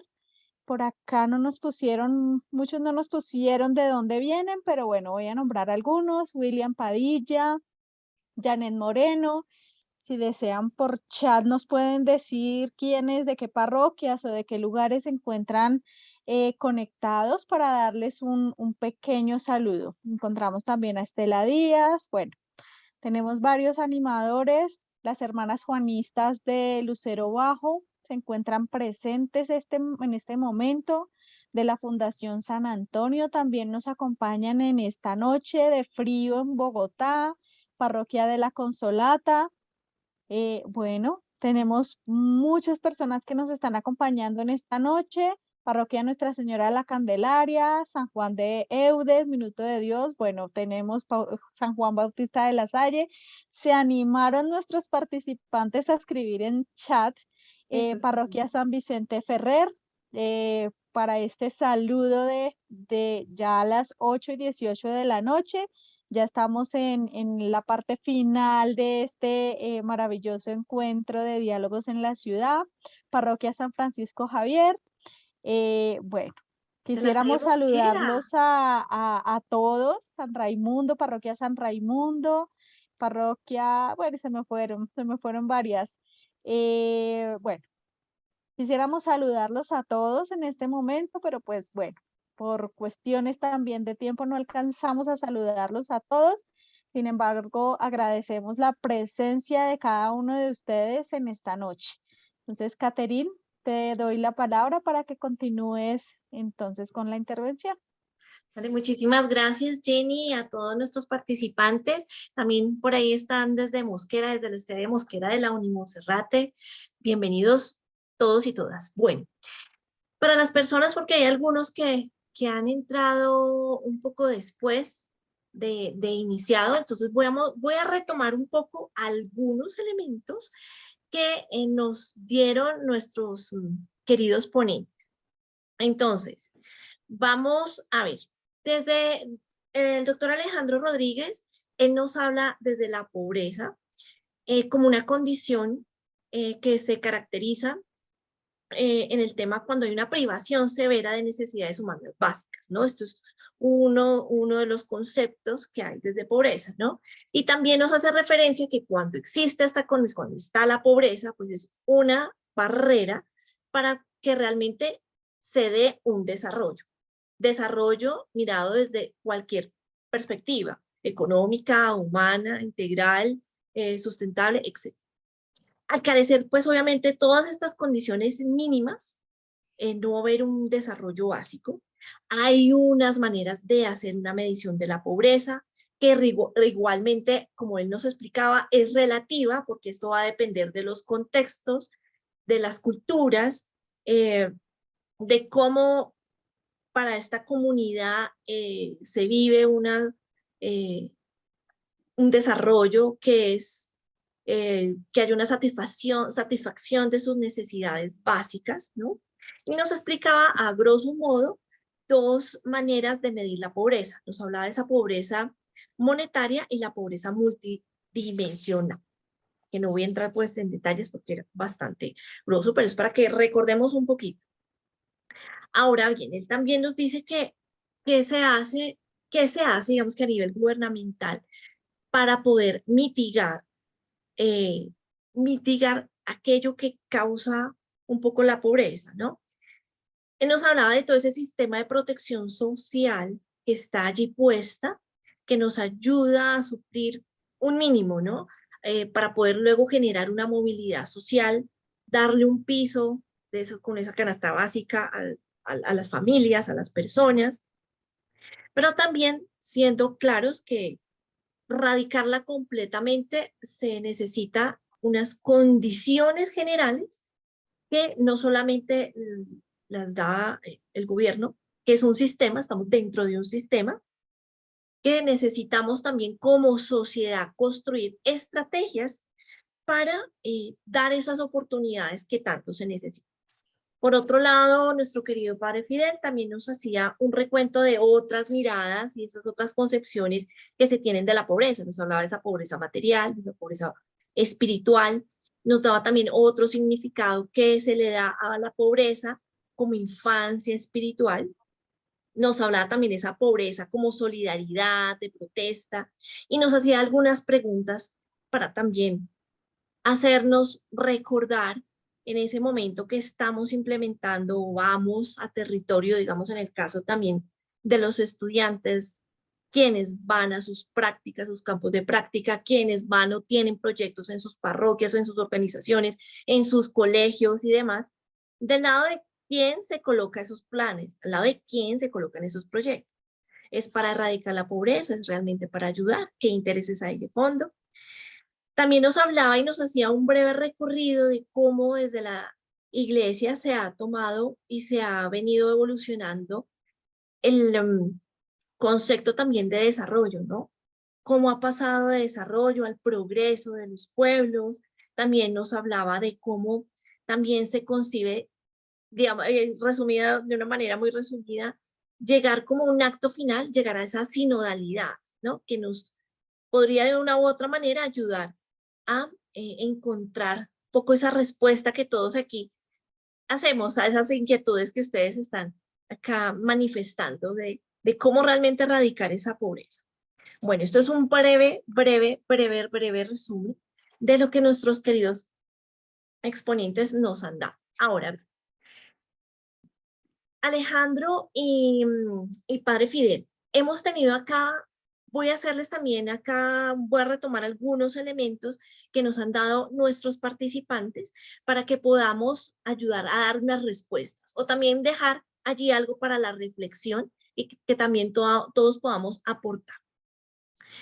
Uno de los elementos que mencionaban nuestros queridos participantes, como Luz Marina, Diego, Luz Estela, inclusive Carlos Andrés, en el tema de la pobreza, nos dicen, bueno, ¿qué es lo que pasa? Hay varios elementos allí interesantes. Nos decían, realmente hay situaciones que el profesional, lo que decías, ¿no? No hay una condición para que pueda acceder a un trabajo digno, ¿sí? No hay ofertas o piden experiencia cuando recién sale, o, bueno, todo esto que ya sabemos que es, hay dicotomías allí. Que realmente esas ayudas no llegan a las personas. Entonces aquí había varios puntos que nos daban, unos que nos dicen no llegan a las personas y en otro caso, como nos mencionaba Carlos Andrés, dice, bueno, sí llegan, pueden acceder, pero no quieren acceder porque eso les sube un puntaje al CISBEN y ya no les van a dar el bonito, ya no les van a dar la otra ayuda, ¿no? Otro elemento que también nos mencionaban por allí es Diego, ¿no? Que cómo es difícil de emprender, de ahorrar. Luz Marina también nos preguntaba, Alejandro, de si realmente también esto va en el tema de la familia, ¿no? Si va en el tema de la disfuncionalidad de las familias, del embarazo de jóvenes, de estudios sin terminar. Y también nos hablaban de ese tema de todas esas consecuencias que nos trajo el confinamiento y la pandemia, que dejó bastantes secuelas en las personas y que actualmente esto está teniendo repercusión en el aspecto laboral, para poder tener acceso o mantener sus trabajos, porque hay muchísimas dificultades y consecuencias en ese aspecto. Por otro lado, yo te lo voy a mencionar de manera general para que luego también puedas retomar de una manera puntual esas respuestas. nos preguntaban de qué significa eso del coeficiente Gini. ¿Qué es el coeficiente Gini? ¿De dónde surgió? Nos hablaban un poco, si dentro de esas estadísticas que nos mencionabas está el tema o se tiene en cuenta el tema de la pobreza oculta, que eso no lo menciona Catalina, también María Emilia lo de Gini, lo del coeficiente Gini. Fabián también nos dice que esto me uno a una pregunta que hacía Marta Mercedes para el padre Fidel, y esta se la voy a dejar también a los dos, al padre Fidel y a Alejandro. Como feligreses, como ciudadanos, como estudiantes, en el rol que nos desempeñamos en este momento, nos den de una manera concreta o nos digan, aunque ya lo hemos mencionado, pero digamos que repercute, digamos, como en algunas inquietudes nuevamente, de cuál sería esa respuesta de nosotros hacia la situación, ¿sí? Desde ese rol particular. Y como iglesia, también, ese rol de la iglesia. También hay otras inquietudes que nos decían, Marta, realmente como, ¿por qué el Banco de Alimentos da estas respuestas a estas comunidades más vulnerables de nuestra ciudad? ¿Por qué ellos dan mercados? Y bueno, digamos que esto también es un poco, y yo me atrevo y de una vez respondo, Marta, esto también va un poco a la respuesta de las necesidades de nuestra sociedad y de esa opción preferencial que tenemos por los pobres, ¿no? De esa ayuda de estar siempre apoyando y de esa corresponsabilidad. Bueno, esto a grandes rasgos, querido Alejandro, les voy a ceder la palabra mientras que llegan otras preguntas e inquietudes. Entonces, Alejo. Bueno, son un montón de cosas. Son un montón de cosas. Pero quiero empezar uniéndome al saludo al padre Fidel porque lo que él narra es cierto. Estuvimos allí en los inicios de toda esta construcción del plan y para mí no solo es una alegría, sino un honor, padre, compartir este espacio con usted, de que también nos une un cariño muy especial, o me une un cariño muy especial por todo ese proceso y por el tiempo que compartimos y obviamente una admiración muy grande. Entonces, me uno a ese saludo. Bueno, yo estuve mirando aquí las preguntas que ponían, que todas son muy interesantes, pero voy a centrarme en algunas pocas que tienen que ver un poco como con lo que yo puedo, sobre las que creo que puedo decir cosas. La primera es que las ayudas no llegan a todas las personas. Eso es cierto, ¿sí? Eso es cierto. Porque estos elementos, cuando uno está hablando de este tipo de elementos, está hablando de unas cifras muy grandes, ¿sí? Muy grandes. Es decir, nosotros estamos hablando, por ejemplo, en la versión más sencilla de transferencias monetarias que uno entiende, puede estar hablando de 3 millones de hogares, ¿sí? 3 millones de hogares son más o menos fácilmente 10 millones de personas, ¿sí? Y eso implica que esos números a ese nivel generan muchos errores de inclusión y de exclusión. Es decir, hay mucha gente que no está y que debería estar, y hay mucha gente que está y no debería estar.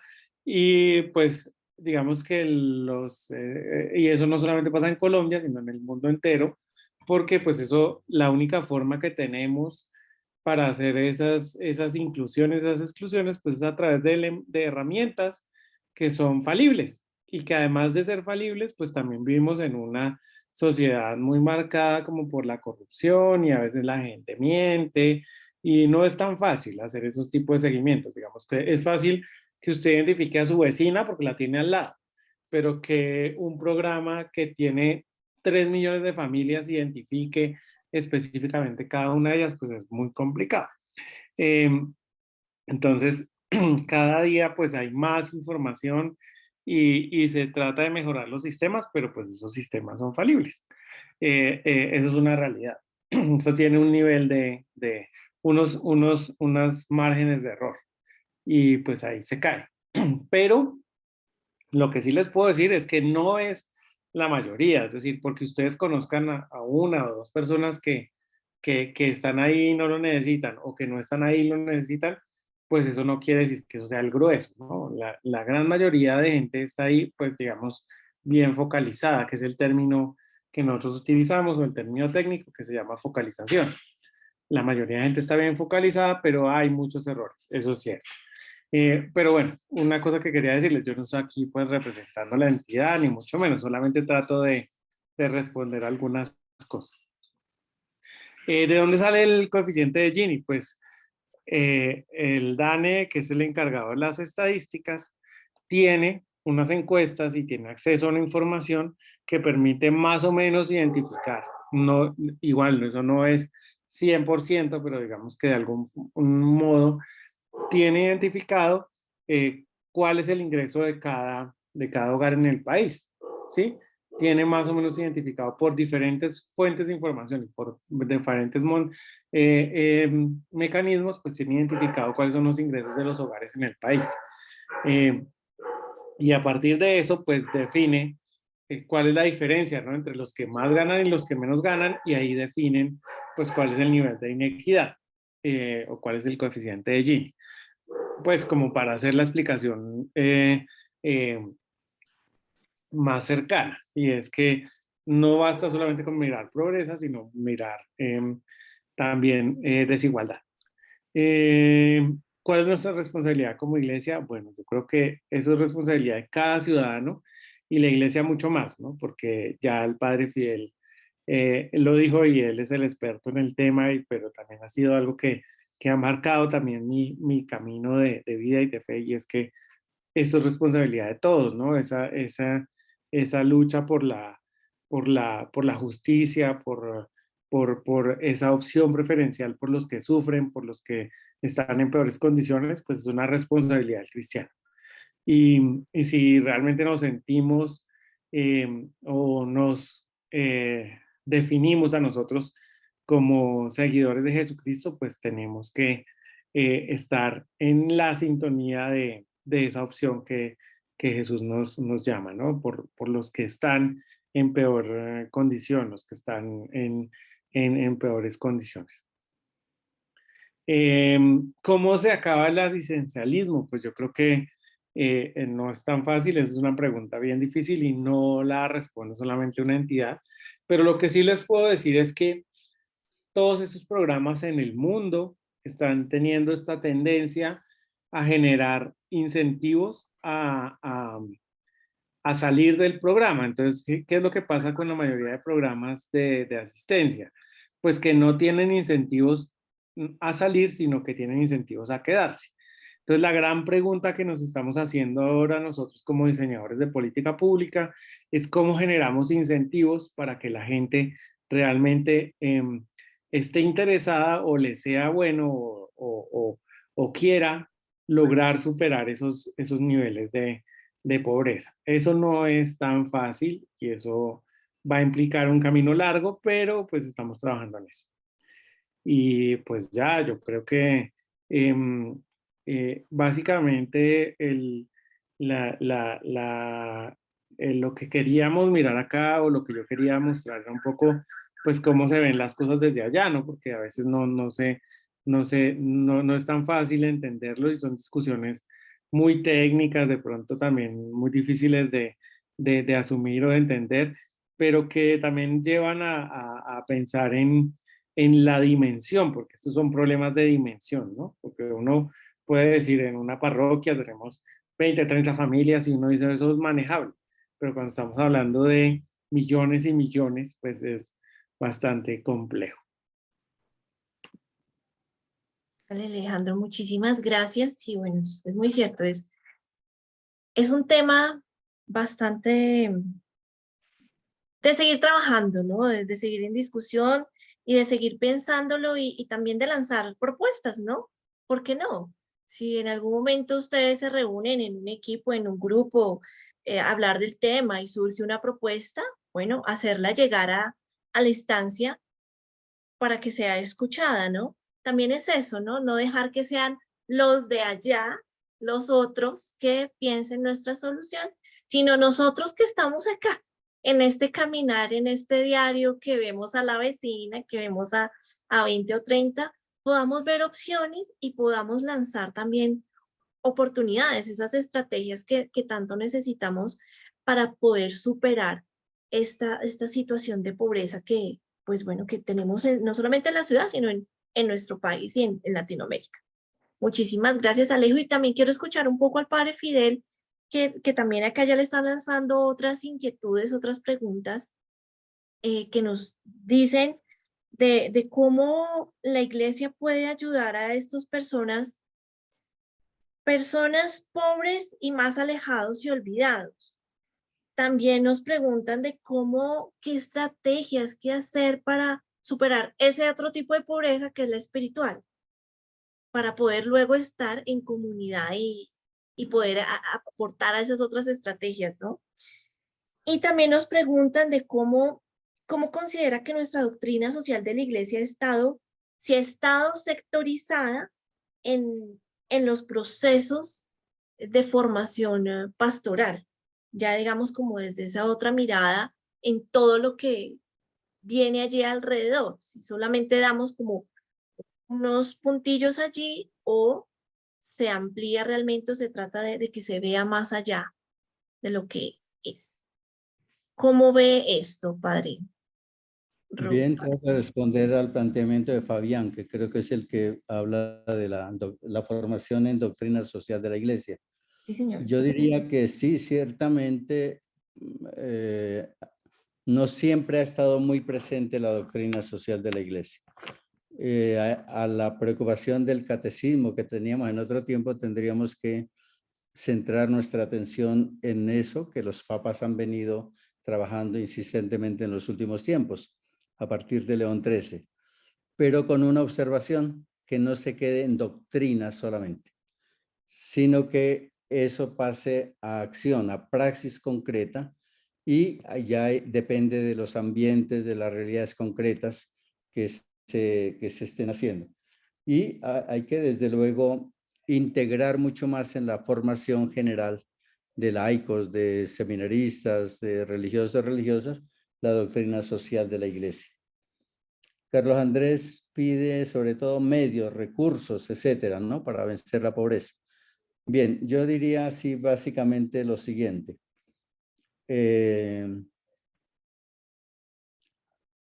Primero, unas actitudes que debe comenzar por saber escuchar, y saber escuchar a los pobres, o a los más alejados, o a los que están en reales necesidades, ¿no? Muchas veces queremos llegar con un apoyo, con un subsidio, pero no escuchamos el clamor de la gente, la realidad.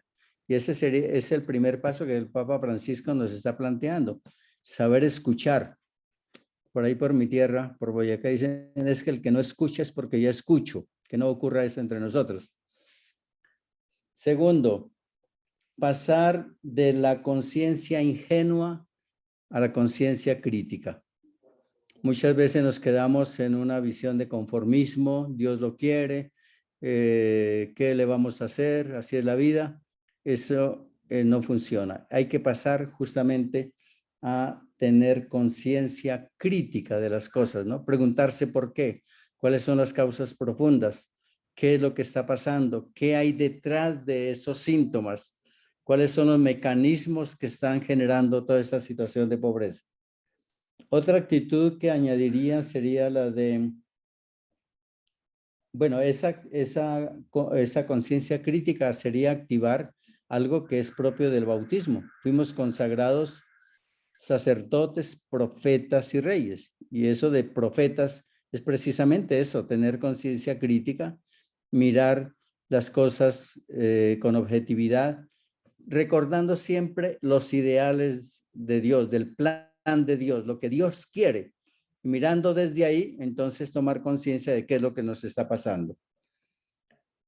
Otra como a manera de actitud sería pasar de la indiferencia a la participación. Y aquí quiero completar esta expresión con una pequeña anécdota. En una parroquia donde se empezaron a llevar procesos participativos, al cabo de unos 5 años se hizo una evaluación. Entonces, ¿qué ha significado un proceso participativo? donde se invitó a los laicos a ser más activos en todas las cosas, ¿no? En la evaluación, bueno, se dijeron muchas cosas, pero levantó la mano doña Evangelina Suárez y dijo, yo le digo, padrecito, pues que es que en otro tiempo el único que hablaba era el padre o el párroco. Ahora me toca a yo. Doña Evangelina había entendido que para colaborar en todos esos procesos de desarrollo integral hay necesidad de ser participante, ser activo, ser protagonista, no objeto, sino sujeto de esos procesos. Y lo último que quiero aportar sería, hay que saber trabajar metodológicamente, saber llevar las cosas, yo sugería al final, ¿no? Unos 4 pasos que pueden ahondarse, eso se puede retomar, a fin de que haya un orden, no simplemente acciones sueltas, sino que eso tenga un cierto orden, un camino que se va haciendo, y ese sería como la última parte de esa respuesta, que va más por la línea de actitudes, ¿no? Pero que implica una manera de trabajar, una manera de situarse, y de ahí saldrán la búsqueda de estrategias, la búsqueda de herramientas, la búsqueda de medios ya concretos, porque depende mucho de la realidad que se está analizando para saber qué medios, qué recursos se colocan. Muchísimas gracias, Padre Fidial, por sus respuestas.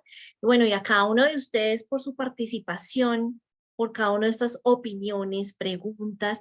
Y yo quiero acá, antes de ir como al cierre y a esta parte final, aclarar un tema, porque digamos que acá tenemos hoy dos puntos muy diferentes, personas que estamos o hemos estado en todo el tema de lo pastoral y otras personas que desde el trabajo social, desde su maestría de desarrollo, tienen otra mirada y otra concepción.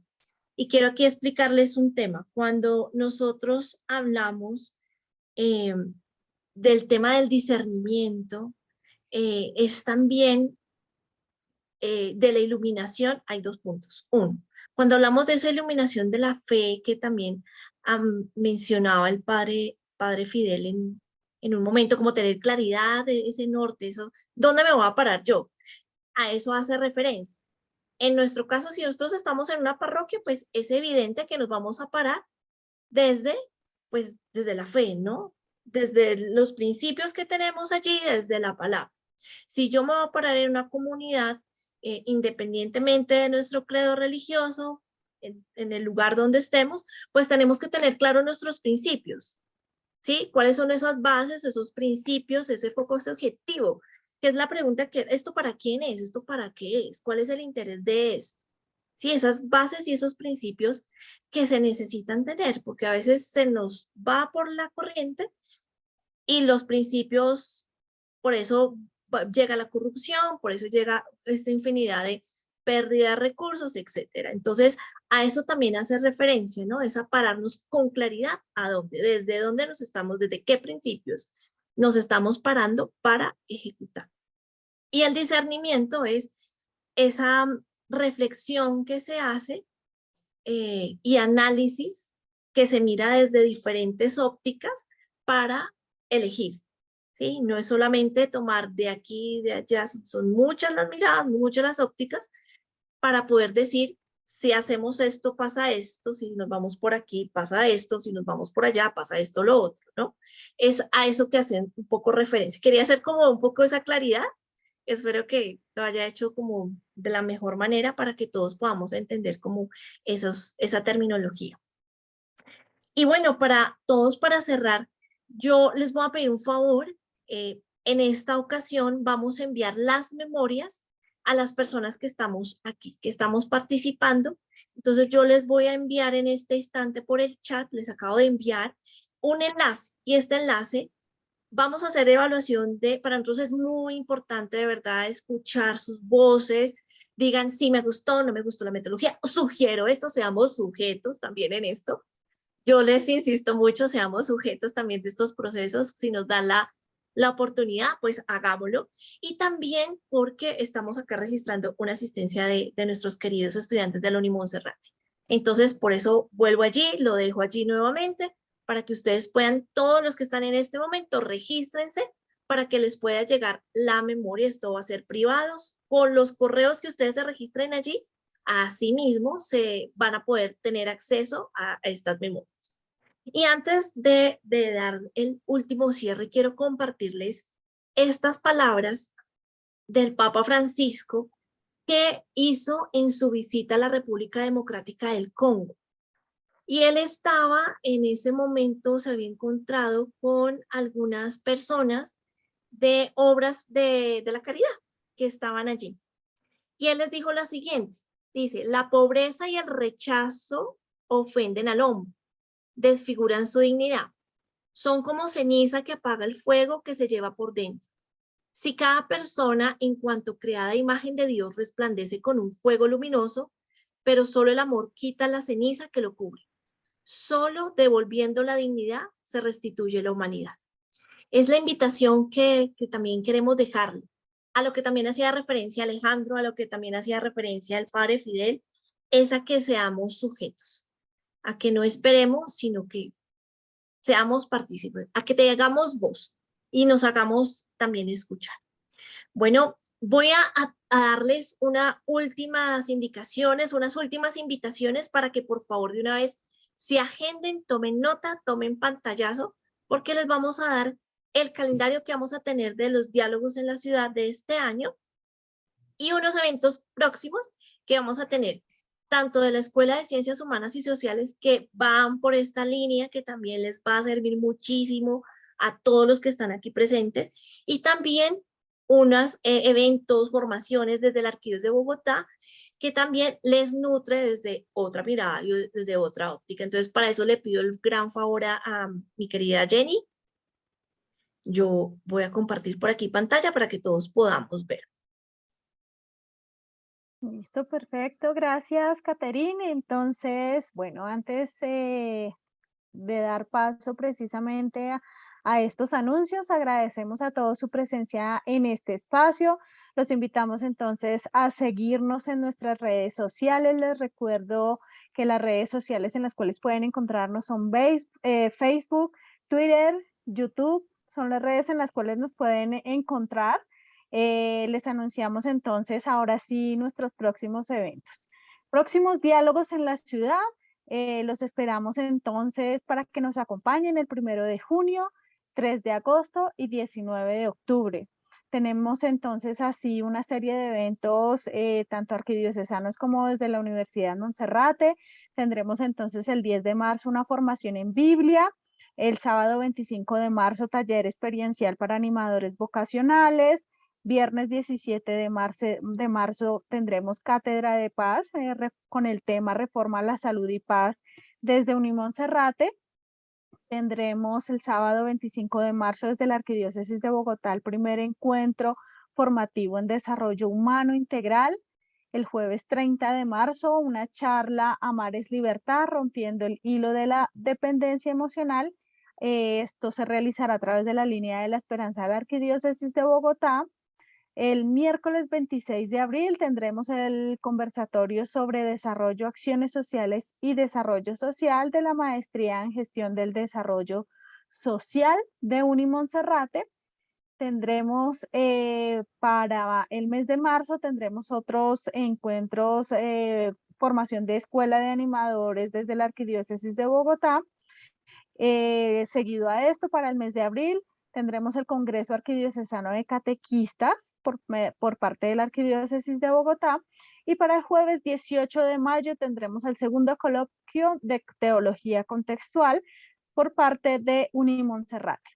Toda esta información la podrán encontrar en nuestras redes sociales de la Arquidiócesis de Bogotá y la Fundación Universitaria Monserrate, Unimonserrate. Los invitamos a que nos visiten y puedan encontrar esta información. Bueno, muchísimas gracias a todos, a todas las presentes. Este siempre es un espacio por y para ustedes.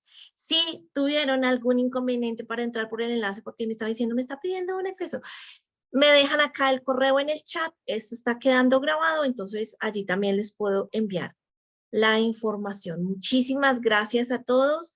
Dios los bendiga. Feliz noche. Y nos vemos el 1 de junio con Diálogos en la Ciudad. Dios los bendiga. Gracias, Alejandro. Gracias, Padre Fidel. Una vez más, un gusto poder compartir con ustedes estos escenarios. Muchas gracias. Jenny, querida, gracias. Muchas gracias también. Padre Gracias. Rubén, muchas gracias también por su presencia y estar aquí dispuesto. Muchas gracias a todos. Feliz noche. Escriban rápidamente sus correos electrónicos y nos vemos en una próxima oportunidad. Gracias. Feliz noche.